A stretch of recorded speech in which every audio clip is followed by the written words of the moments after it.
marches comme un aveugle qui ne sait pas où il va. Tu marches comme un sourd qui n'entend rien du tout. Tu t'en fous de Dieu, tu te moques de sa Bible. Mais un jour, tu couleras des larmes pour tout cela. Tu vas couler des larmes, tu vas pleurer un jour. Dis-moi si tu mourrais ce soir, mais que diras-tu à Dieu si tu mourrais demain? Une troisième question. Oui. Sur le jeûne. Ah, qu'est-ce que le jeûne a encore fait? Ben, ces temps-ci, nous remarquons plusieurs types de jeûnes. Bon, c'est vrai. La Bible, par rapport au jeûne aussi, par rapport au jeûne, démontre plusieurs temps. Comme le jeûne de Jésus, la Bible dit, il fait 40 jours et 40 nuits. Ce qui revient à dire, si je prends un jour et une nuit, cela me fait 24 heures. Bien sûr. Donc quand Jésus fait 40 jours de jeûne et 40 jours et 40 nuits, c'est juste pour dire que c'est 40 jours tout entière. C'est 40 jours, c'est 24 heures fois 40. Oui, oui. Or, donc ça veut dire qu'il y avait possibilité pour Christ aussi de faire 15 jours de jeûne. Sans plus Ça dépendra de lui. Oui, ça dépendra de lui. Ok. De là déjà, on nous trouve différents, différents qualités de jeûne. Or, aujourd'hui, les jeûnes ne se limitent plus souvent, ne se limitent plus seulement à la différence du temps, mais les principes même changent parce que nous retrouvons les jeûnes où les gens boivent de l'eau. Un jeûne où on s'abstient des viandes et on mange des légumes. Alors que quand nous prenons la définition du mot jeûne, définition mondaine, on dirait que c'est l'abstention totale d'aliments, puisque ceux qui ne sont pas aussi de la religion, du christianisme, font le jeûne. Quand eux ils parlent du jeûne, c'est l'abstinence totale. Même les fétichards font les jeûnes. Alors, quand nous venons dans la définition religieuse, on dit acte de dévotion qui consiste à s'abstenir d'aliments par esprit de mortification. Donc, on voit que cela rejoint quand même un peu la première définition qui dit abstinence totale aux aliments. À la différence de la deuxième, il y a l'abstinence totale des aliments, mais on dit en esprit, dévotion, acte de dévotion qui consiste à s'abstenir d'aliments par esprit de mortification. C'est-à-dire, quand nous voyons le terme mortification, ça nous ramène à la mort. Donc, religieusement, le jeûne, c'est abstinence de tout aliment et de toute envie. C'est ça. Alors qu'aujourd'hui, nous verrons des jeûnes où les gens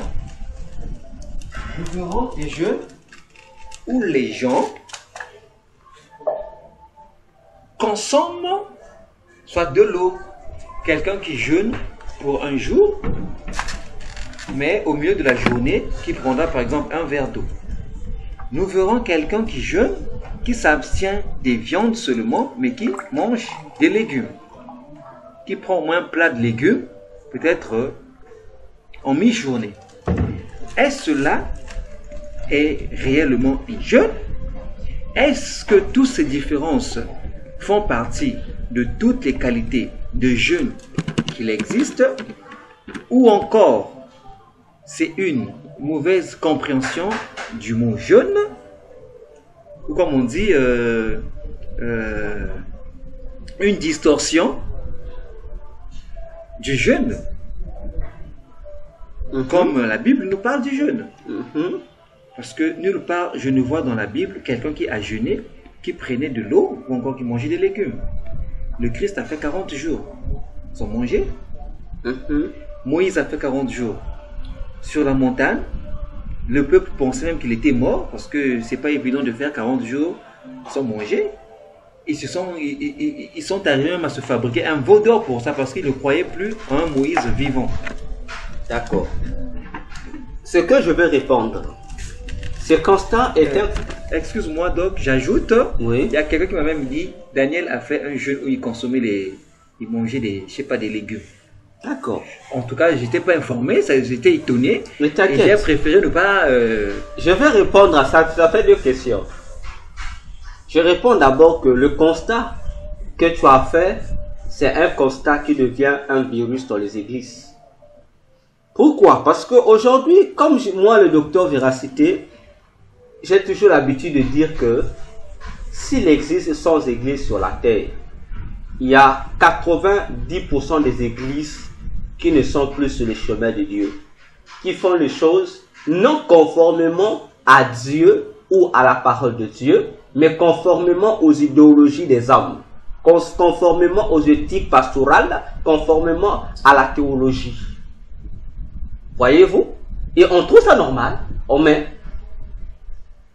alors que la conformité biblique est abandonnée pour appliquer les traditions des hommes. Or, lorsque nous privilégions les traditions des hommes par rapport à la parole de Dieu, Jésus dit nous annulons la parole de Dieu. On annule carrément la parole de Dieu. Nous avons avec nous la Bible, de Genèse jusqu'à Apocalypse. On nous a donné des références, je dirais, indéniables et irréfutables des gens qui ont jeûné dans la Bible. Je dis bien, et je pèse mes mots, de Genèse jusqu'à Apocalypse. On nous a montré des gens qui ont jeûné. On a lu, ils sont nombreux, des hommes comme des femmes, des païens comme des croyants. Aucun endroit on a vu les jeunes truqués là, que les gens commencent à se fabriquer là. On n'en a jamais vu. Toute la Bible, que ce soit de l'Ancien Testament, le Nouveau Testament, confesse, recommande, exige le vrai jeûne qui consiste à ne pas manger ni à ne pas boire. Reformulation du vrai jeûne de la Bible, c'est que lorsque quelqu'un dit qu'il est en jeûne, ça veut dire qu'il se met dans une abstinence totale envers tout ce qu'on peut appeler aliment. Et nous savons que dans l'alimentation, on n'a que deux choses. Nous avons d'un côté ce qu'on peut manger, comme ce qu'on peut mâcher, disons, et ce qu'on peut consommer comme le liquide. Donc on a les solides et on a les liquides, c'est-à-dire on a le manger et on a le boire. Voilà le jeûne que recommande la Bible. Ok? Tous les juifs, lorsqu'ils jeûnaient, c'est ce jeûne-là, le peuple de Dieu là. C'est ce jeûne que ce peuple de Dieu faisait. C'est ce jeûne-là. Ok? Jésus n'est pas la seule personne à faire 40 jours, 40 nuits dans ce jeûne-là. Je prends Deutéronome. Moïse aussi en a fait. Moïse dans Deutéronome 9. Je vais paraphraser. Je prends le verset à partir du verset 8. Deutéronome 9 à partir du verset 8. Moïse dit ceci à Israël.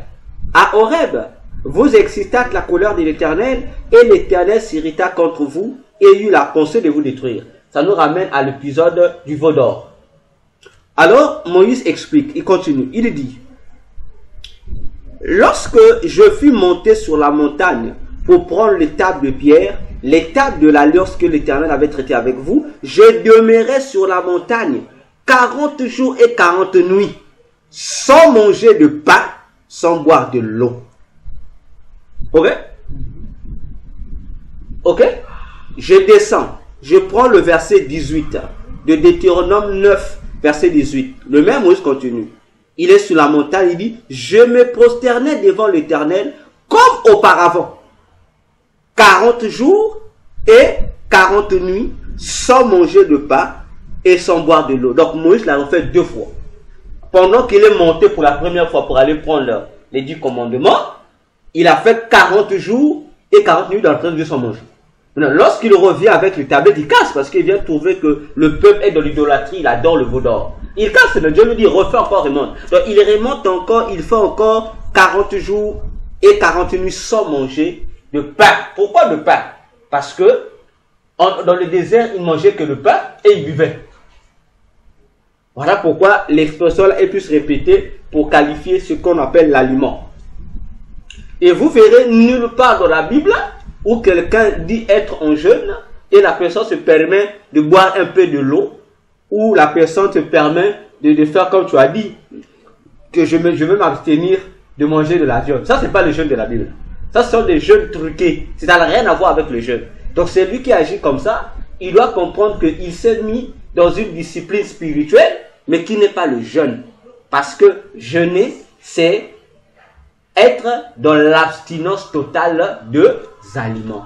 Maintenant, toi, tu dis que tu prétends jeûner, mais tu bois de l'eau. Ça veut dire que tu n'as pas compris ce que c'est le jeûne. Parce qu'on dit que l'objectif du jeûne, c'est quoi? On dit, tu humilies ton corps. Or, lorsqu'on parle de mortification du corps, mais c'est le mot mortification vient de quel mot? Mot, oui, donc tu es en train de faire, comment on appelle ça? De priver le corps de ses subsistances vivifiantes, n'est-ce pas? Bon, maintenant toi tu prends de l'eau, mais tu ne sais pas que l'eau que tu consommes a la même valeur que la nourriture que tu refuses de consommer. Parce que lorsque nous consommons de l'eau, l'eau produit en quoi dans notre corps? L'eau apporte des apports dans notre corps. L'eau apporte de l'énergie. Ça, les gens ne comprennent pas ça. L'eau nous donne de l'énergie. C'est pourquoi nous consommons de l'eau. Les gens de ça, les gens ne comprennent pas ça. Les gens pensent que nous buvons de l'eau par rapport à quoi? Pour le plaisir. Parce que l'eau est un aliment. Ok? Ça, c'est le vrai jeûne. Maintenant, les autres jeûnes là, que les gens créent pour ceci, au carême, être en carême, c'est pas un jeûne. Parce que lorsque tu es en carême, la seule chose que tu manges pas, c'est quoi? C'est le cochon. Le reste, tu manges, donc tu n'es pas en jeûne. Ok? Même ce que font les musulmans là, dans le ramadan, ce n'est pas le jeûne ça. Où je mange d'abord à 4 heures, ça c'est pas le jeûne. Hein? S'il s'agit que de ça. Oh, mais imagine-toi, mais les gens de la vie allaient jouer avec eux. Vois-tu? Alors que le jeûne, c'est se priver d'aliments. C'est ce qu'on appelle le jeûne. Donc, lorsque toi, tu veux jeûner, prive-toi de l'aliment et de l'eau. Maintenant, les gens prétendent, certains pasteurs qui aiment mettre les brebis en erreur disent quoi? Non, si tu as l'estomac, tu peux boire de l'eau. Mais si tu as l'estomac, non, prends de le jeûne. Le jeûne, c'est un bon exercice, mais c'est un exercice dangereux qui tue. Voilà pourquoi aujourd'hui, tu verras que un chrétien va s'interner dans une église, dans une retraite de prière, un jeune meurt. Pourquoi? On pense que ce sont les sorciers qui l'ont tué. Non, c'est la mauvaise disposition de son corps qui l'a tué. Allez un peu à l'hôpital, allez demander le docteur. Docteur, lorsque je suis en jeûne, quelles sont les conséquences que cela provoque sur mon corps? Que les gens aillent interroger le médecin. La médecine va même te dire, oui, le jeûne est important, parce qu'il y a certaines choses que le jeûne élimine dans notre organisme. Attention. Attention, ce n'est pas tout le monde qui doit rentrer dans le jeûne pour le plaisir d'entrer. Il faut d'abord voir comment est ton corps. Les Juifs jeûnaient parce qu'ils avaient les maîtrises du jeûne. Parce qu'avant de jeûner, il y a des dispositions alimentaires qu'il faut prendre. Après le jeûne aussi, il y a des aliments appropriés qu'il faut d'abord consommer pour redonner aux différentes cellules du corps, aux différents mécanismes du corps, ce qu'ils ont perdu. Il faut les renouveler d'abord. Or, toi et moi, qu'est-ce que nous faisons? On rentre dans le jeûne comme ça. On rentre comme ça, on rentre dans le jeûne. On dit même que je rentre dans le jeûne par la foi. Bon, après avoir fini le jeûne, on sort directement sur le poulet. Alors que c'est un danger. Parce que ton corps doit d'abord être ressourcé par il y a des légumes, il y a comment on appelle ça? Il y a une composition comme ça. Pour éviter ce coup-là. Parce que tu sors directement sur le sac à sac. Donc tu sors sur le poids lourd. Alors que après le jeûne, c'est très dangereux de sauter sur le poids lourd. Parce que ça risque de te tuer. c'est comme si tu revenais d'un palu grave. À la fin, pendant ton traitement, à la fin du palu, le médecin va d'abord te prescrire les produits qu'on va appeler pour les vitamines, n'est-ce pas? Pour te permettre de récupérer les vitamines. Bon, toi, tu ne gères pas ça, tu vas prendre des choses lourdes. Mais si ton organisme est encore faible, les nourritures lourdes que tu vas apporter risquent de créer des dégâts inutiles. Vois-tu? C'est pourquoi, dans la Bible, c'est ça le vrai jeûne. Et aussi, lorsque tu jeûnes, c'est le temps du jeûne. Tu n'es pas obligé de faire. Qui avait dit à Moïse de faire 40 jours 40 jours? Personne. Il n'y a aucun, dans la Bible, tu verras aucun endroit où Dieu a dit l'imposer le nombre de jours de jeûne. Ça n'existe pas. Dans la Bible, il y a ceux qui ont jeûné 40 jours. Dans la Bible, il y a ceux qui ont jeûné une journée. Il y a ceux qui, donc, le jeûne dépend du temps que toi tu te fixes. Ah, pendant telle demi-journée, je peux jeûner. Ah, pendant tout le jour, ça dépend de toi. Il n'y a pas de jour imposé aux gens pour ça. Donc, le jour dépend de chaque individu par rapport à l'importance de sa situation. Ok? Maintenant, revenons sur l'affaire de Daniel. Ceux qui te disent que Daniel, il paraît que Daniel, lorsqu'il jeûnait, ils ont dit qu'il mangeait quoi? Manger des légumes. J'ai dit, donnez-moi le passage. Ce passage n'existe pas. Ils n'ont pas pu me donner. Oh non, je me rappelle pas. J'en ai écouté, j'écoute, je m'en moque. Je ne crois pas parce qu'ils ne m'avaient pas donné de passage. Ce passage n'existe pas. Je dis bien. Ou soi-disant Daniel, étant en train de faire un jeûne, il mangeait le légume. Je dis bien que ce passage n'existe pas. C'est un passage manipulé, inventé par les pasteurs dans les têtes des gens. Ok? Nous allons lire. Parce qu'il ne faut pas d'abord que les gens confondent les choses. Hein? On va revenir sur Daniel. On va voir tous les jeûnes que Daniel a eu à faire. Ok? Prenons. On va commencer par la statue de Nabuchodonosor. Voilà. Ok, attendez, je prends. Ça c'est sur Daniel? Non, je suis en détournant. Je reviens sur Daniel. Et non, voilà. On va aller, hein. Je prends. Ok, je prends Daniel 1. D'abord, Daniel 1. Vous pouvez lire tout le chapitre. Moi, je saute.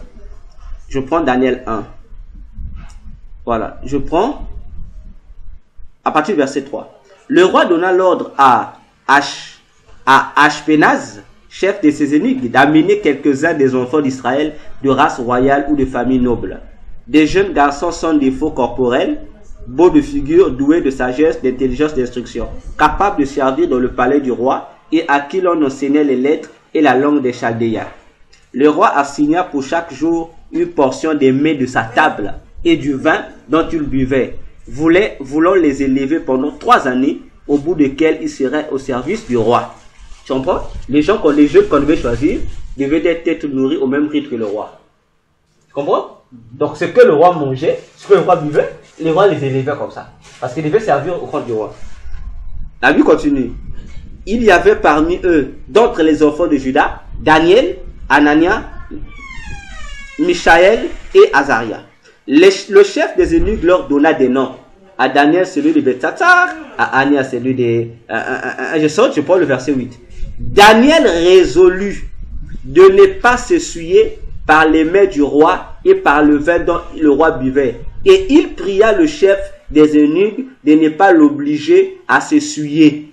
Dieu fit trouver à Daniel faveur et grâce devant le chef des eunuques. Le chef des eunuques dit à Daniel, « Je crains mon Seigneur le roi, qui a fixé ce que vous devez manger et boire. Car pourquoi verrait-il votre visage plus abattu que celui des jeunes gens de votre âge?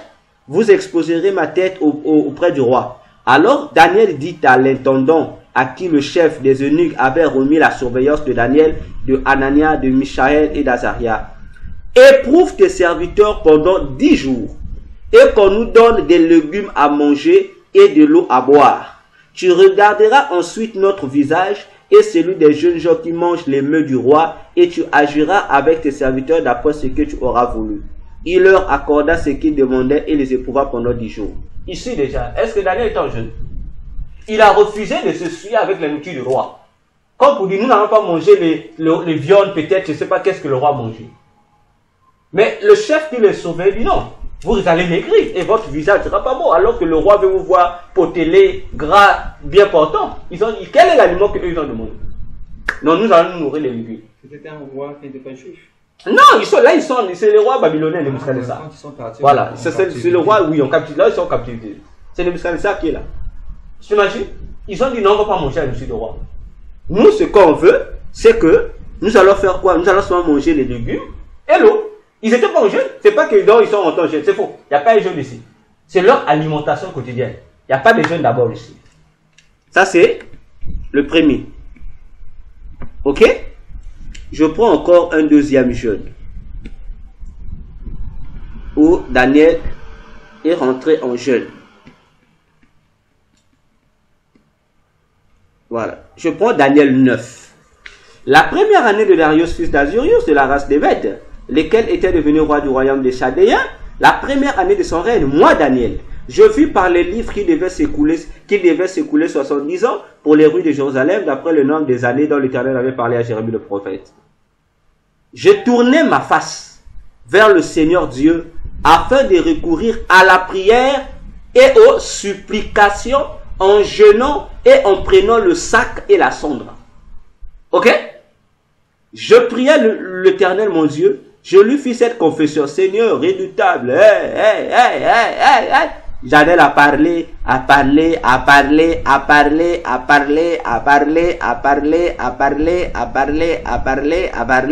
jusqu'à la fin.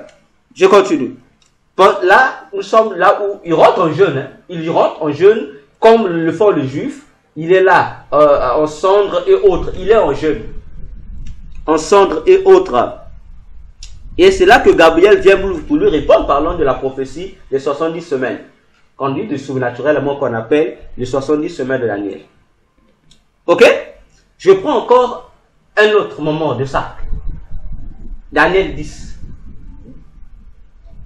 La troisième année de Cyrus, roi de Perse, une parole fut révélée à Daniel, qu'on nommait Beltsatsar. Cette parole, qui est véritable, annonce une grande calamité. Il fut attentif à cette parole et il eut l'intelligence de la vision. En ce temps-là, moi, Daniel, je fus 3 semaines dans le deuil. Est-ce que tu as écouté ça? Dans le deuil. Est-ce que tu as écouté? Je ne mangeais aucun mets délicat. Ah, on comprend, hein? Ok? Daniel 10, verset 1 jusqu'au verset 3. Là, je suis au verset 3. Je répète. Je prends le verset 2. En ce temps-là, moi, Daniel, il y a une calamité qu'on lui annonce qu'il doit s'abattre. Lui, il cherche quoi? Il rentre dans la prière, non? Mais là, lui, il dit, qu'est-ce qu'il fait? Il dit, je prends 3 semaines dans le deuil. Il ne jeûne pas. Là-bas, dans le deuxième qu'on a vu, la Genèse 9, Daniel 9, là, il est rentré en jeûne. Ici, il rentre en deuil. Il y a une différence entre être en jeûne et être en deuil. Si les gens ne savent pas ça, je dois apprendre. Lorsque je suis en jeûne, ça veut dire que je suis dans un moment de retraite où je ne mange pas, je ne bois pas. Lorsque je dis je rentre en deuil de prière, je ne suis pas en jeûne forcément. Je prends juste une retraite de prière. D'ailleurs, ça existe. On parle il y a les retraites de prière avec jeûne, et les retraites de prière sans jeûne. On dit, bon, aujourd'hui on a une journée de prière à l'église. On est à l'église, on n'est pas forcément en jeûne. On vient pour prier, on est en retraite de prière. Et si c'est pour le jeûne, on ira, on est en retraite de jeûne et prière. Ici, Daniel rentre dans une retraite de prière. Il n'est pas en jeûne. Il est en deuil. Comme il est en deuil, il précise, il fait quoi? Il ne jeûne pas, mais il prend une discipline alimentaire. Comme lorsqu'on est en jeûne, on fait quoi? On essaie un peu de nous débarrasser de tout ce qui fait notre gloire et autres. C'est là où il dit, voilà. Il dit, je ne mangeais aucun mets délicat. C'est-à-dire, lui, dans sa posture de deuxième personnalité du royaume de Perse, comme premier ministre, il ne mangeait plus les mets succulents qu'il mangeait là, dignes de sa personnalité. Qu'est-ce qu'il mangeait? Voilà, il dit, il n'entrait ni viande, ni vin dans ma bouche. Et je ne m'ennuie point jusqu'à ce que les 3 semaines furent passées. Tu comprends ça? Il ne mangeait pas de viande. Il précise ça. les mets délicats. Quels sont les mets délicats? Il explique lui-même. Les mets qui étaient réservés aux dignitaires, il y avait le pain et le viande. Il ne mangeait pas ça. Il n'est pas en jeu. Mais s'il ne mangeait pas ça, ça nous ramène à Daniel 1. Ok? Il ne mangeait pas les vins et les mets du roi. Il mangeait quoi? Du légumes et de l'eau. Il est en deuil. Cette fois-ci, je n'ai pas idée, c'est mon deuil. Continuons. Le 24e année, premier jour du mois, j'étais au bord du grand fleuve, je regardais, voici, il y avait un homme vêtu de lait sur le... Voilà. Je peux même arrêter par là. Bon, maintenant, ceux qui prétendent que Daniel, lorsqu'il jeûnait, il mangeait que des fruits, c'est pas quoi les légumes. Qui lui demande ça? Dans quel verset? Nous sommes là, on attend le verset. C'est le Dieu de prière. Donc, tu vois l'imbécilité des chrétiens? Donc, on veut que Daniel, mais vous péchez même parce que vous faites un faux témoignage. Si l'on a lu ici, Daniel a dit, il est en jeûne. Quelqu'un qui est en jeûne, il dit, je ne mange pas, comme là-bas. Ici, il dit, je ne touchais pas aux mets délicats. Ici, le vin, je ne mangeais pas. Il m'a dit, il mangeait autre chose. Il n'était pas en jeûne. Daniel savait faire la différence entre être en jeûne et être en deuil. Voyez-vous? Donc, c'est pour répondre à ta question, pour dire que les gens arrêtent de falsifier les choses dans la Bible. Pire encore, j'ai écouté des gens lorsqu'ils lisent Ésaïe 59. Oui, Ésaïe 58, je pense.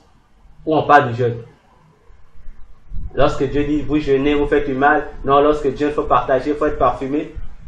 Les prédicateurs ont prédit, non, donc le vrai jeûne. Et Dieu dit, c'est ça le vrai jeûne. Donc, pour eux, le vrai jeûne, c'est ne pas manger, ne pas boire, maintenant c'est éviter le péché. Et ils appellent ça maintenant le jeûne. Voilà l'imbécilité. Donc, on n'a même pas compris la pensée de Dieu.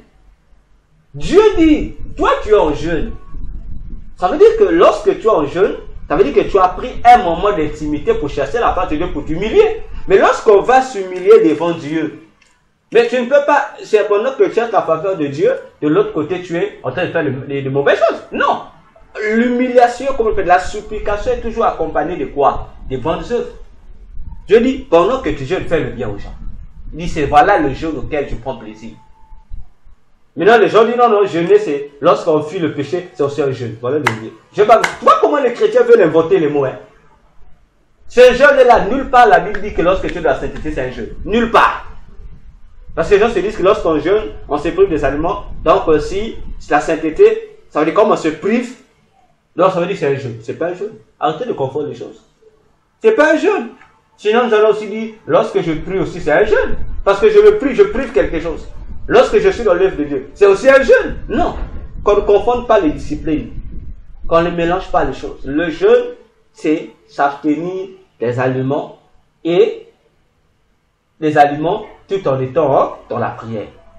Là aussi, nous avons des chrétiens qui, soi-disant, sont au moment de jeûne, ils ne mangent pas, ils ne boivent pas, mais ils n'ont pas prié. Non, tu n'es pas en jeûne, tu as pris une discipline.